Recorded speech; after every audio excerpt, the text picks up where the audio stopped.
नमस्कार दोस्तों, मैं पीएल सर अपने YouTube channel PL sir classes में आप सभी का हार्दिक स्वागत एवं अभिनंदन करता हूं।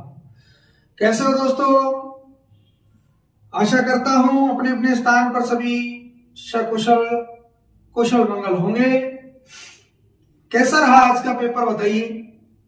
देखिए, मैंने पेपर देखा दोस्तों, मुझे तो ना ज्यादा हार्ड लगा तो ना ज्यादा आसान था। मीडियम पेपर आ रहे हैं, सामान्य पेपर आ रहे हैं। जो थोड़ी बहुत जिन्होंने मेहनत की है वो आराम से सीईटी को क्लियर कर सकते हैं। तो आज का जो पेपर अपना रहा, उस पेपर में जो हिंदी के क्वेश्चन आए हैं, उन्हें हिंदी के क्वेश्चनों के आंसर की लेकर के मैं आप लोगों के सामने एक बार पुनः हाजिर हूं। कल का जैसा पेपर रहा, सामान्य स्तर के हिंदी के प्रश्न रहे।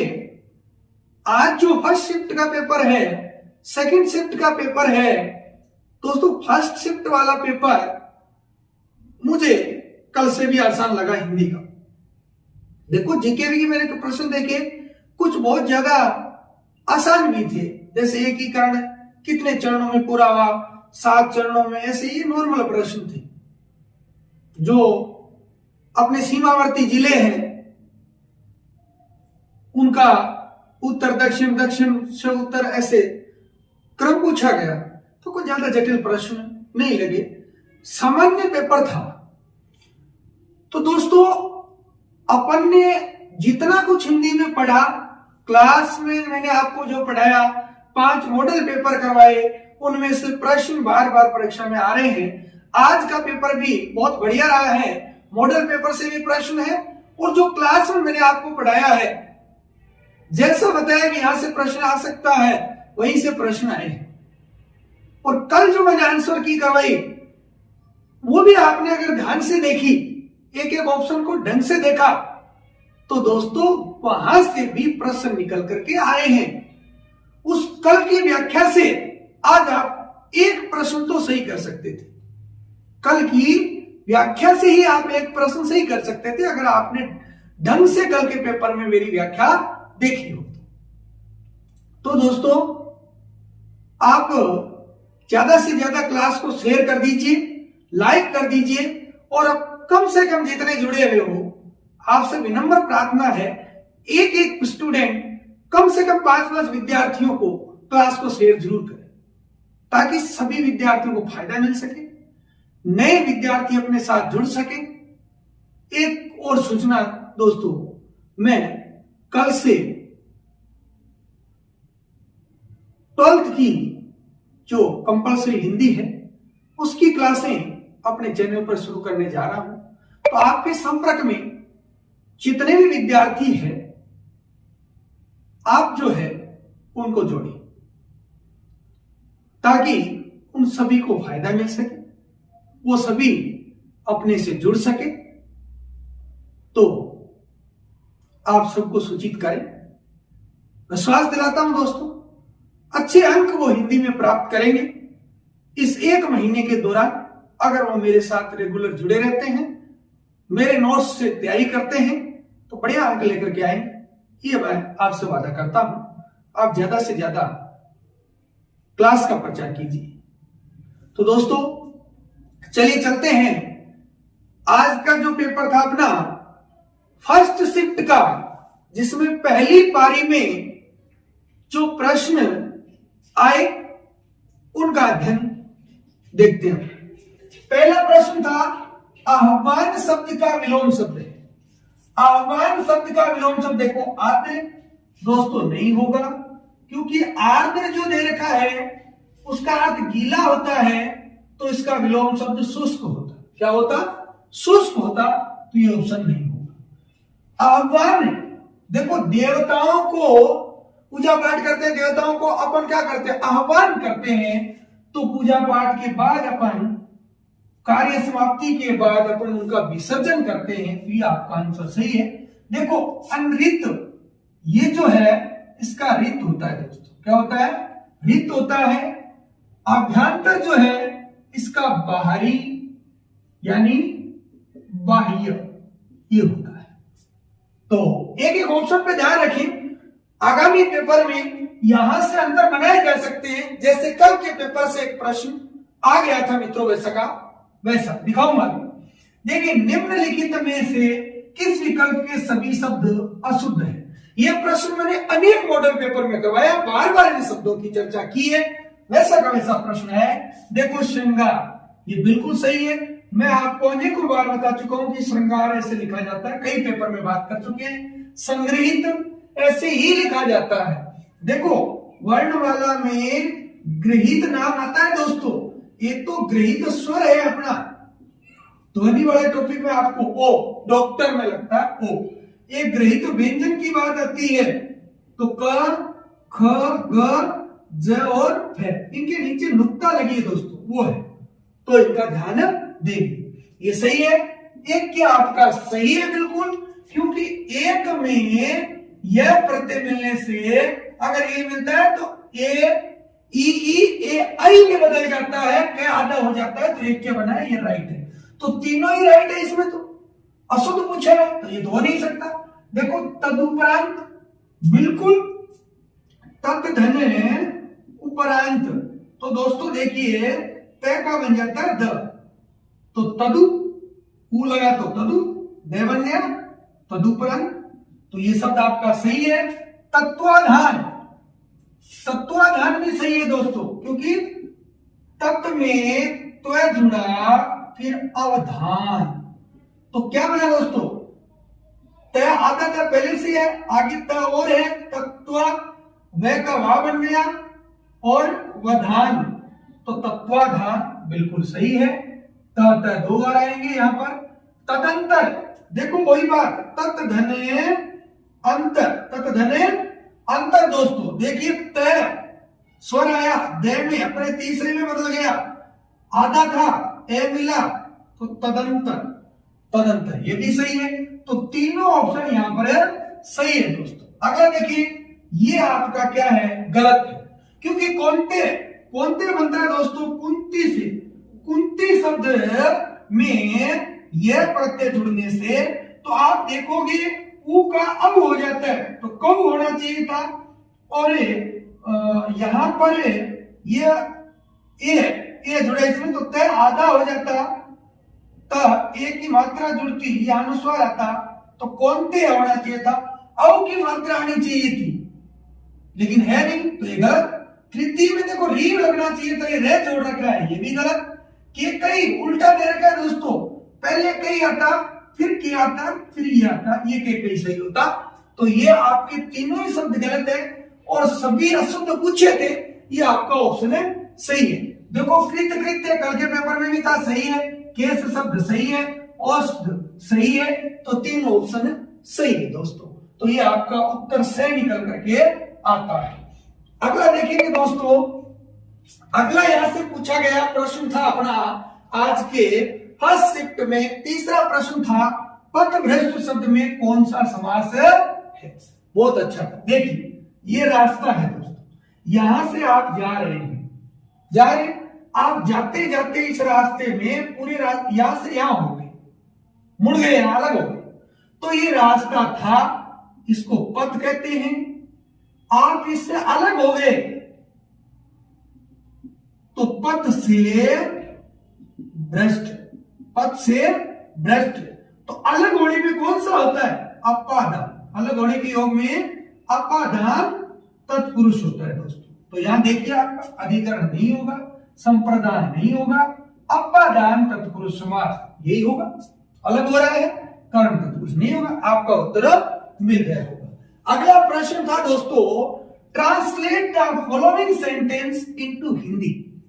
हिंदी में ट्रांसलेट करना है।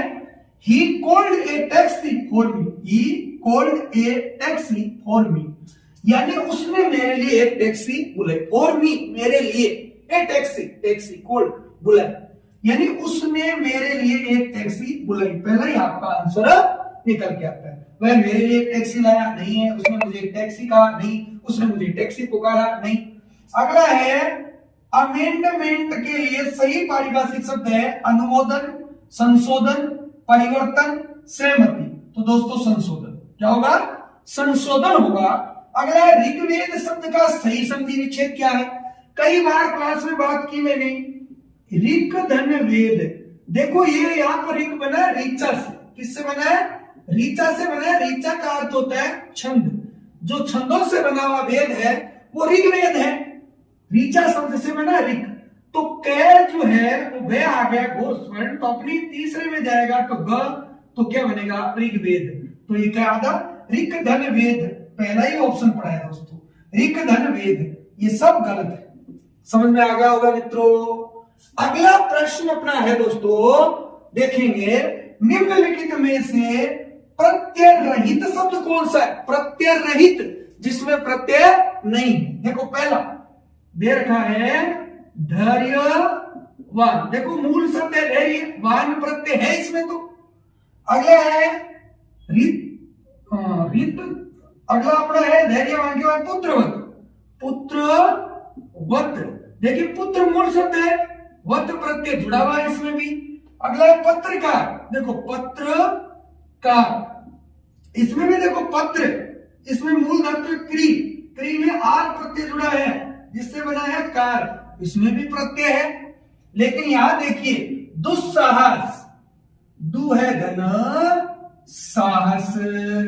मित्रों विसर्ग से पहले लिया हुआ है, उसके बाद अगर ये से आता है तो विसर्ग इसी से में बदलता है, तो दुस्साहस।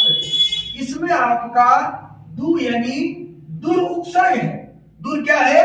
उपसर्ग है, इसमें प्रत्यय नहीं है, तो ये आपका ऑप्शन निकल करके आ जाता है। तो मित्रों यहां तक आपके 7 प्रश्न समझ में आ गए होंगे और इतने आसान थे। देखो इसकी चर्चा मैं आपसे, ये बहुत सरल प्रश्न था। धैर्यवान मैं पहले ले चुका हूं, दुस्शासन भी पहले ले चुका हूं मैं शब्द को, ऋग्वेद मैंने आपको बताया था पहले भी। यहां से आप ये अपादान तत्पुरुष कई बार बात की अपन ने, ये प्रश्न तो अनेकों बार कर चुके हैं। तो प्रश्न बिल्कुल आसान है, कोई हार्ड नहीं था। लेकिन हो सकता है थोड़े बहुत आप कहीं फंसे भी होंगे, लेकिन इतना फंसने वाली बात इसमें नहीं थी दोस्तों। तो बात करते हैं दोस्तों अगले प्रश्न की।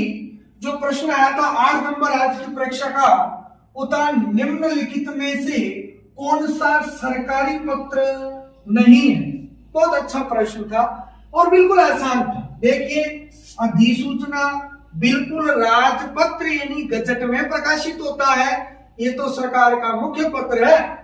अगला है आवेदन पत्र, ये आपका उत्तर है दोस्तों, क्योंकि आवेदन जो पत्र होता है, आवेदन पत्र ये व्यक्तिगत पत्र कहलाता है। व्यक्तिगत पत्र कैसे होता है व्यक्तिगत पत्र?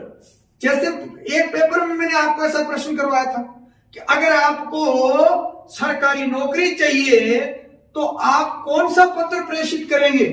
आवेदन पत्र।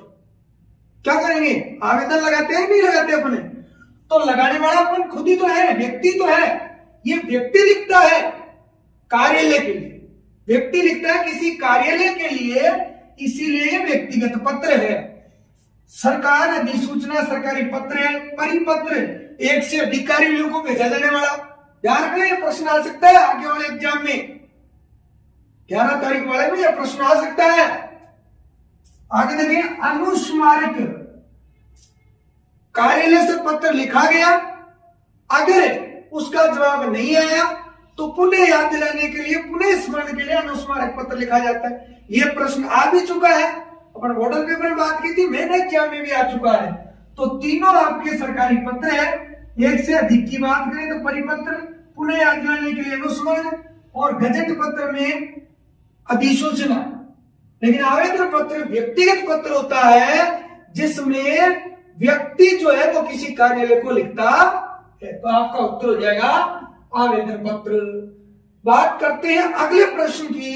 अगला प्रश्न है choose the correct alternative for translation of the technical terms. कौन सा? अनुपूरक। अनुपूरक के लिए उपयुक्त शब्द कौन सा है इनमें से? देखो सप्लीमेंट, सप्लीमेंट को अनुपूरक कहते हैं। दो तरीके से पारिभाषिक शब्दावलियों के प्रश्न पूछे जा रहे हैं। एक तो जैसे प्रश्न आया था विसंगति का पारिभाषिक शब्द है, अंग्रेजी में नीचे दे दी, या हिंदी डाल दी नीचे इंग्लिश में दे दी टर्म्स वाले। अभी तक अपने तीसरा विपर्य हो रहा है आज और चौथा। तो तीनों पेपरों में यहां तक बात करें तो तीनों पेपरों में प्रश्न आ चुका है, तो सप्लीमेंट होगा। अगला दोस्तों देखिए कितना अच्छा प्रश्न है। इस प्रश्न की बात अपन कर चुके हैं पेपर में भी, मॉडल पेपर में भी। अगला प्रश्न, निम्नलिखित में से किस विकल्प में भाववाचक संज्ञा युक्त, कौन सी संज्ञा, भाववाचक संज्ञा युक्त शब्द है? तो बताइए दोस्तों, बहुत सरल प्रश्न है, मॉडल पेपरों में खूब चर्चा की है। पहला देखो, गंगा जयपुर। कल वाला पेपर आपने हल किया तो यहां से यह प्रश्न भी हल हो जाएगा आपका। गंगा कल ऑप्शन में था ये पेपर में। गंगा एक नदी का नाम है और नदी यहां ये जातिवाचक है नदी, और ये क्या है, व्यक्तिवाचक है, क्योंकि ये नदी सारी नदियों की बात कर रही है, लेकिन गंगा एक विशेष की, एक की बात हो रही है, तो व्यक्तिवाचक का उदाहरण है। जयपुर देखिए एक स्थान का नाम, किसका नाम है, स्थान का नाम है जयपुर। तो कोई भी स्थान होता है वो जातिवाचक होता है, लेकिन उसका विशेष नाम व्यक्तिवाचक होता है, तो दोनों व्यक्तिवाचक के उदाहरण है। अगला, बचपन योग्यता, ये प्रश्न कर चुके अपन, मैंने मॉडल पेपर में दिया था, बच्चा में कौन सा प्रत्यय जुड़ने से भाववाचक संज्ञा शब्द बन जाता है, पन प्रत्यय, बचपन। लड़का में लड़कपन, तो यहीं से देख लेते बचपन बन रहा है, उत्तर वहीं से निकल के आ रहा था। देखो बच्चा में जोड़ा पन प्रत्यय, तो बचपन। योग्य, योग में अप्रत्यय प्लस मैन, पहले योग्य, योग आधा हो जाएगा, यह लगते ही योग्य, लेकिन मैन तो यहां पर योग्य है बेटा, क्या बनेगा, योग, ता जुड़ गया, तो योग्य, योग्य शब्द में ता जुड़ा है, तो देखो ता, ये प्रत्यय जुड़ते हैं, भाववाचक संज्ञा में निर्माण करते हो, तो ये आपका उत्तर है। अगला देखिए, पहाड़, पहाड़ आपकी जाति है, ये पेपर में आया था आपके, सतपुड़ा, हिमालय, नाम आते तो व्यक्तिवाचक हो जाता। नदी, ये पढ़ा देखो जातिवाचक, एक नदी का नाम है मोहन, और लड़का, लड़का के सभी लड़कों की बात हो रही है जातिवाचक, मोहन एक की बात हो रही है तो व्यक्तिवाचक। यहां आपकी भाववाचक संज्ञा के सारे शब्द है। समझ गए होंगे दोस्तों अच्छे से इस प्रश्न की व्याख्या। अगला प्रश्न है, क्षणिक क्रोध जीवन नष्ट कर देता है। क्षणिक क्रोध जीवन नष्ट कर देता है, थोड़ा सा भी क्रोध आता है ना आदमी को तो जीवन को बर्बाद कर देता है। इससे संबंधित इसमें विशेषण कौन सा वाक्य में पूछा गया। देखो संख्यावाचक शुद्ध रूप से गलत है, यहाँ कोई क्षणिक क्रोध जीवन, ये कोई संख्या की कोई बात है क्या, बिल्कुल नहीं, भी गलत है। गुणवाचक संकेतवाचक, देखो संकेत, यहाँ कोई संकेत नहीं हो रहा है। परिणामवाचक, ये शुद्ध रूप से गलत है। आप बताओ कैसे गलत है परिणामवाचक, अरे परिणामवाचक कोई विशेषण होता है क्या, होता ही नहीं है, परिमाण होता है बेटा, क्या होता है, परिमाणवाचक, जबकि याद रखा परिणाम, तो ये नहीं होगा, सीधा ही गलत है, ये विशेषण का भेद ही नहीं है।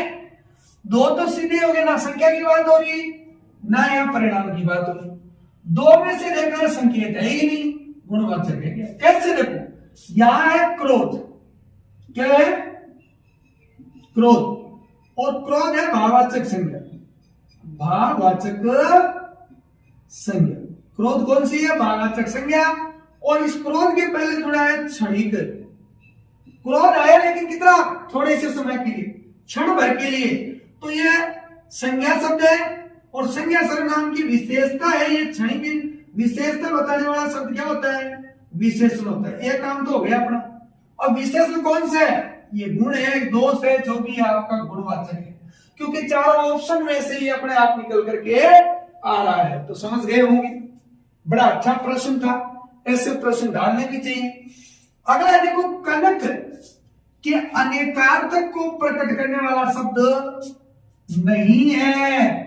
इसका मतलब कनक जो है उससे संबंधित 3 दिए हुए हैं। देखो, दोता, ये आपका कनक का धतूरा और सुरना, ये तो दोनों ही होते हैं दोस्तों, बिल्कुल। अरे एक दोहा पढ़ते थे आप, अलंकार पढ़ते हो इस समय, कनक कनक ते 100 गुनी मादकता अधिकार। एक कनक का अर्थ सोना होता है, एक कनक का अर्थ धतूरा होता है। तो दोनों तो दोहे से याद करके एकदम नॉर्मल था। अब यहाँ गेहूं और किरण में से लेना है। देखो, गेहूं भी होता नहीं क्या? गेहूं को क्या कहते हैं? कणक। कणक तो कहते हैं कनक, यह है। लेकिन किरण आपका यहां नहीं होता। ये आपका नहीं का उत्तर आ गया। अगला प्रश्न है मित्रों, चिंटी के पर लगना। चिंटी होते उसके पर लगना।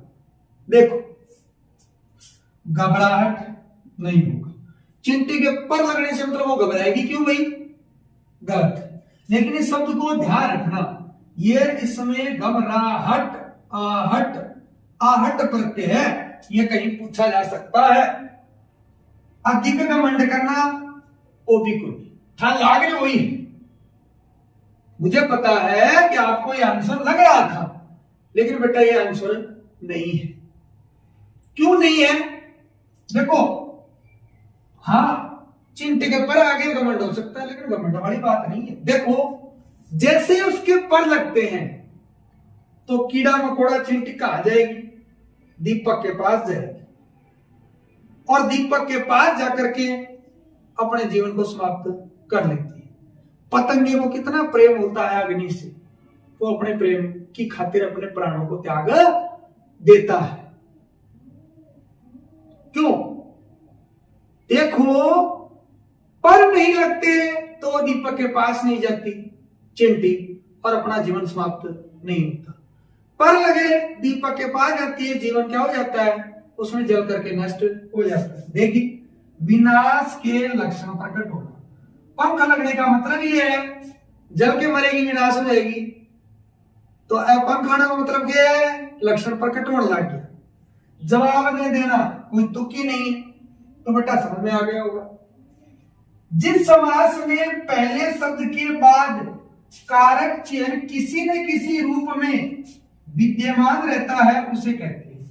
देखो, कारक चिन्ह तो तत्पुरुष समास में रहते हैं, लेकिन प्रश्न बड़ा टेढ़ा है, क्योंकि तत्पुरुष समास के 4 उदाहरण डाल दिए गए हैं। ऑप्शन ही तत्पुरुष समास के, और तत्पुरुष समास में तो कारक चिन्ह होता ही।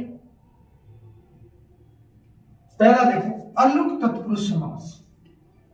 ध्यान दो, अलुक तत्पुरुष समास वैसे संस्कृत का है, हिंदी का नहीं है, लेकिन फिर भी है, भेद तो है।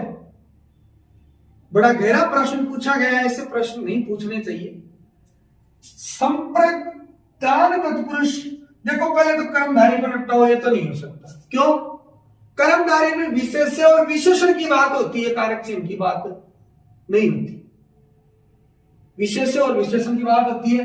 इस प्रश्न की दृष्टि से ये निपट जाता है, द्वंद्व ये निपट जाता है, क्योंकि यहां पर और या इनकी बात होती है। और या ये समुच्चय बोधक अव्यय होते हैं, समुच्चय बोधक अव्यय होते हैं।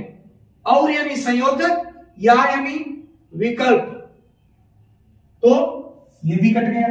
बात रही 2 की, इसमें से ये आपका अलुक तत्पुरुष है, क्योंकि संप्रदान में के लिए ऐसे लगता है शब्द, जैसे देखो, रसोई के लिए घर।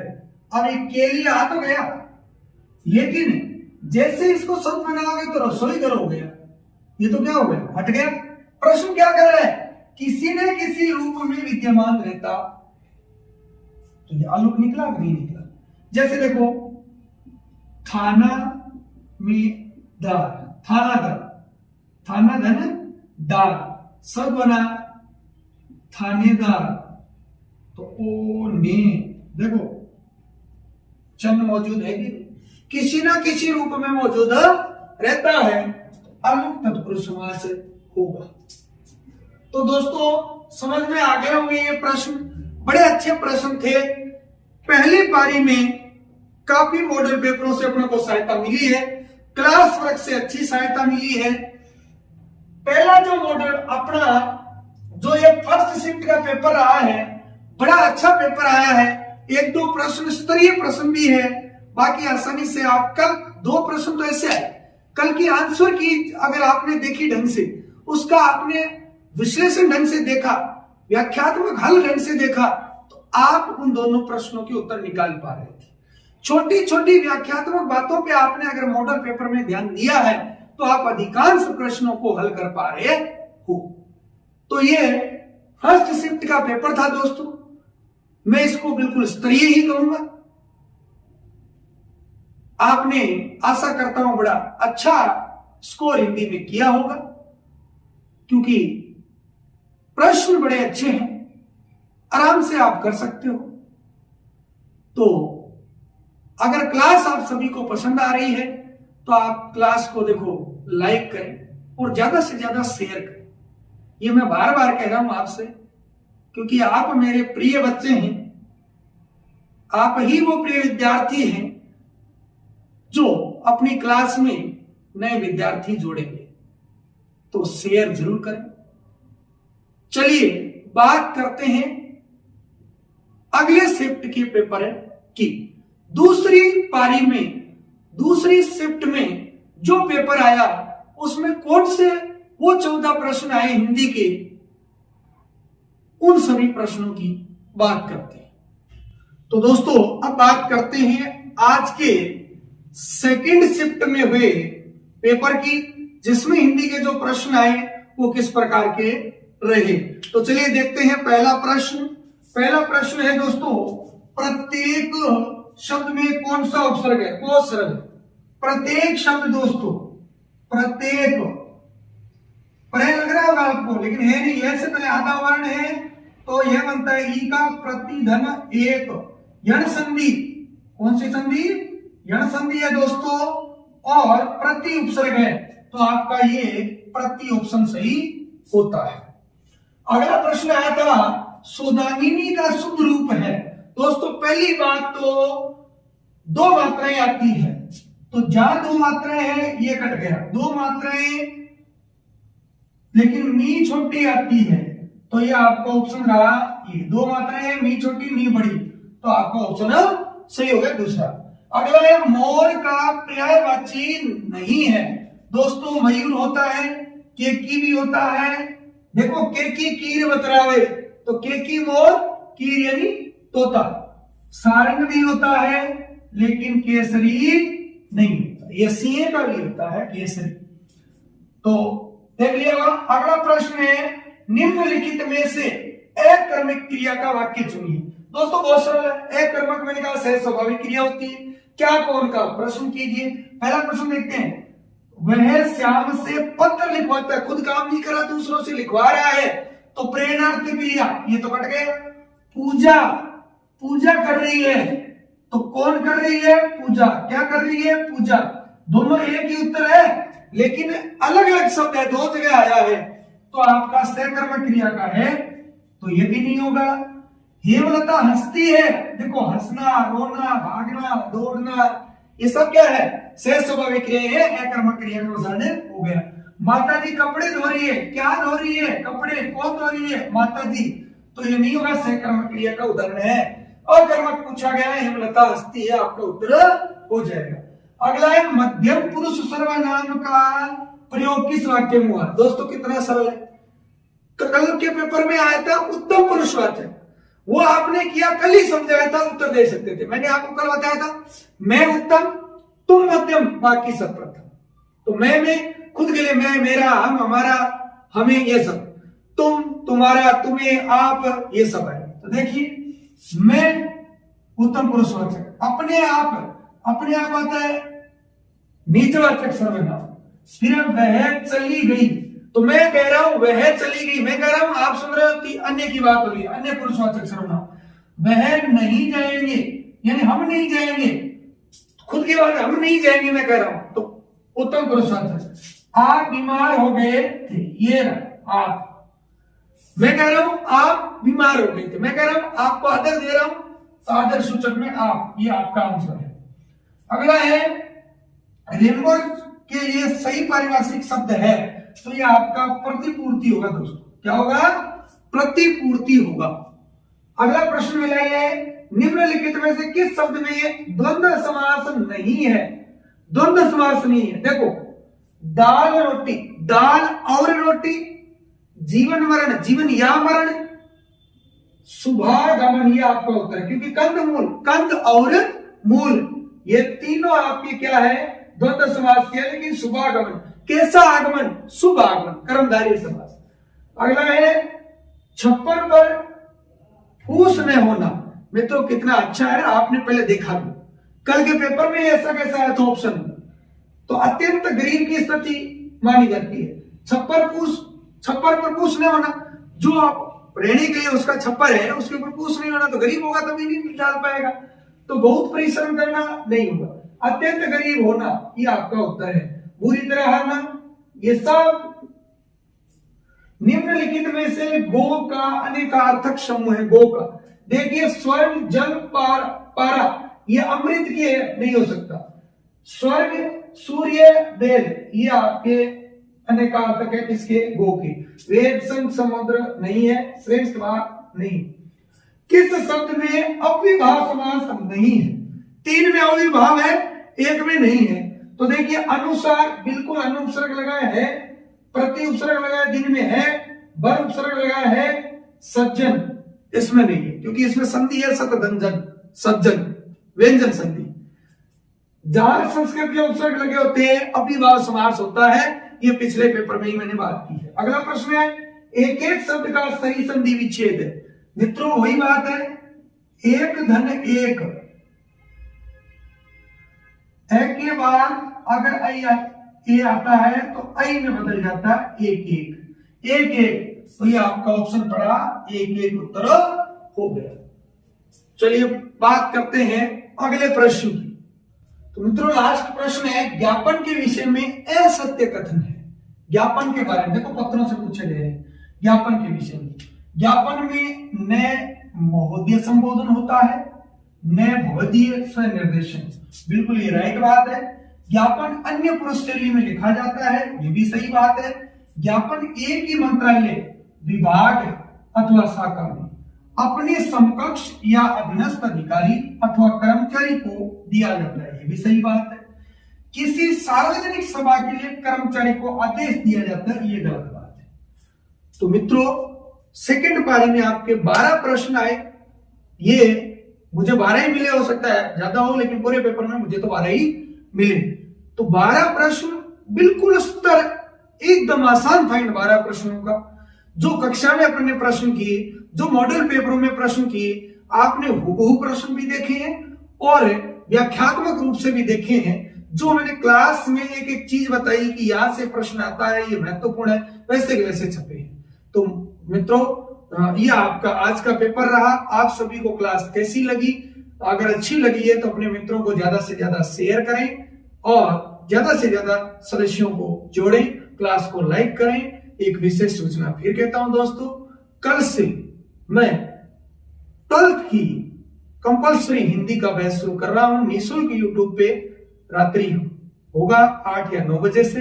तो आप जितने आपके संपर्क में हैं, इतने बढ़िया नोट्स दिए जाएंगे, आप क्लास को देखोगे तो आपको पता चल जाएगा।